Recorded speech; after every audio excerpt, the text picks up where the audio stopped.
नमस्कार. स्वादिष्ट रेसिपीजमध्ये आज आपण बनवणार आहोत घरातीलच मोजक्या साहित्यात तयार होणारी मलाईदार आणि दाणेदार अशी कुल्फी. ही मलाई कुल्फी चवीला अगदी बाजारात मिळते तशी क्रीमी आणि चविष्ट लागते. साठी लागणारं साहित्य आणि कृती आता आपण बघूया. इथे मी अर्धा लिटर म्हशीचं दूध घेतलेलं आहे. हे दूध आता आपल्याला व्यवस्थित तापवून घ्यायचं आहे. हे दूध आपल्याला थोड्या थोड्या वेळाने ढवळत राहायचं आहे, नाहीतर हे दूध तळाला लागून करपू शकतं. अशा प्रकारे हे दूध आपल्याला निम्म होईपर्यंत आटवून घ्यायचं आहे.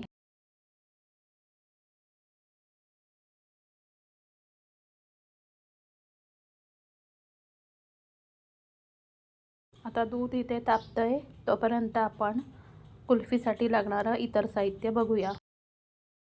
इथे मी एक छोटी वाटी साखर घेतलेली आहे. साखर तुम्ही तुमच्या आवडीनुसार कमी जास्त करू शकता. इथे मी थोडे पिस्ते आणि काजू बारीक कुटून घेतलेले आहे. इथे मी अर्धा चमचा वेलची पावडर घेतलेली आहे आणि 2 मोठे चमचे दूध पावडर घेतलेले आहे.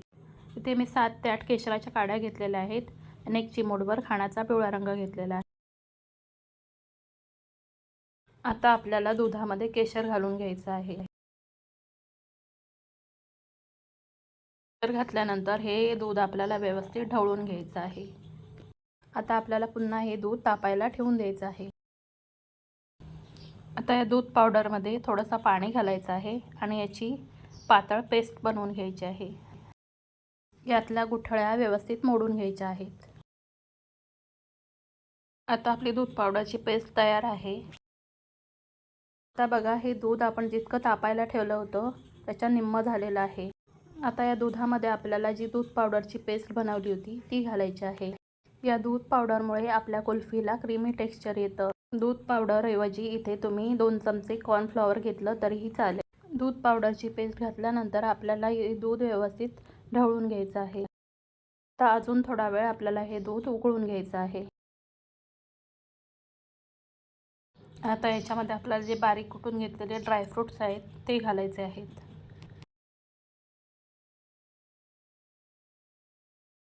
आणि आता आपल्याला हे दूध पुन्हा ढवळून घ्यायचं आहे.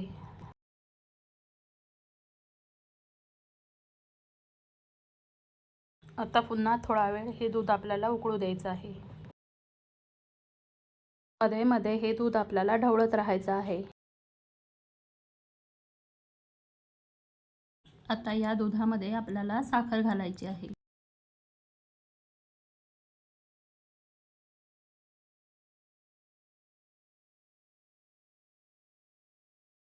आता या दुधामध्ये साखर व्यवस्थित विरघळू द्यायची आहे.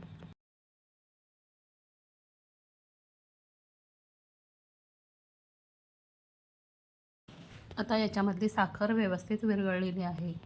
आता या दुधामध्ये आपल्याला खाण्याचा जो पिवळा रंग घेतला होता तो घालायचा आहे आणि हे दूध आता व्यवस्थित ढवळून घ्यायचं आहे.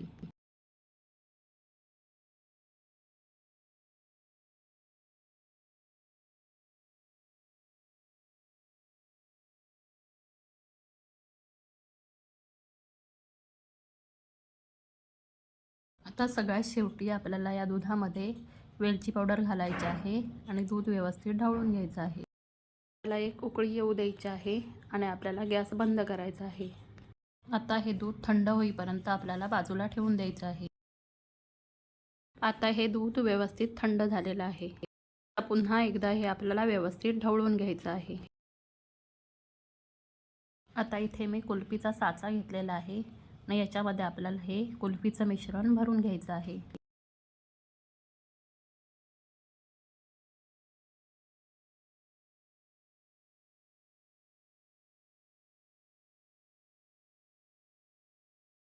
अशाच प्रकारे मी कुल्फीच्या सगळ्या साच्यांमध्ये हे कुल्फीचं मिश्रण भरून घेणार आहे. आता सगळ्या कुल्फीच्या साच्यांमध्ये कुल्फीचं मिश्रण भरून झालेलं आहे. आता या सगळ्या साच्यांना झाकणं लावून घ्यायचे आहे आणि हा कुल्फीच्या साच्यांचा डबा आपल्याला पूर्ण रात्रभरासाठी फ्रीजमध्ये ठेवून द्यायचा आहे. रात्रभर हा कुल्फी मोल्डचा डबा फ्रीजमध्ये ठेवल्यानंतर दुसऱ्या दिवशी दुपारी आपण हा उघडून बघत आहोत. आता हे कुल्फी मोल्ड पाण्याखाली थोडा वेळ धरायचा आहे. त्यामुळे या कुल्फी मोल्डमधून कुल्फी सहज बाहेर निघते.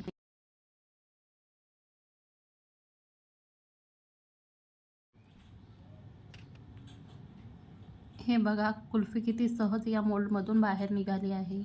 ही कुल्फी अगदी बाजारात मिळते तशी रवाळ दाणेदार लागते. त्याच्यामध्ये जराही बर्फ लागत नाही. अतिशय क्रीमी अशी ही कुल्फी तयार होते. याच्यामध्ये वेलची, केशर असल्यामुळे ही कुल्फी अतिशय स्वादिष्ट लागते.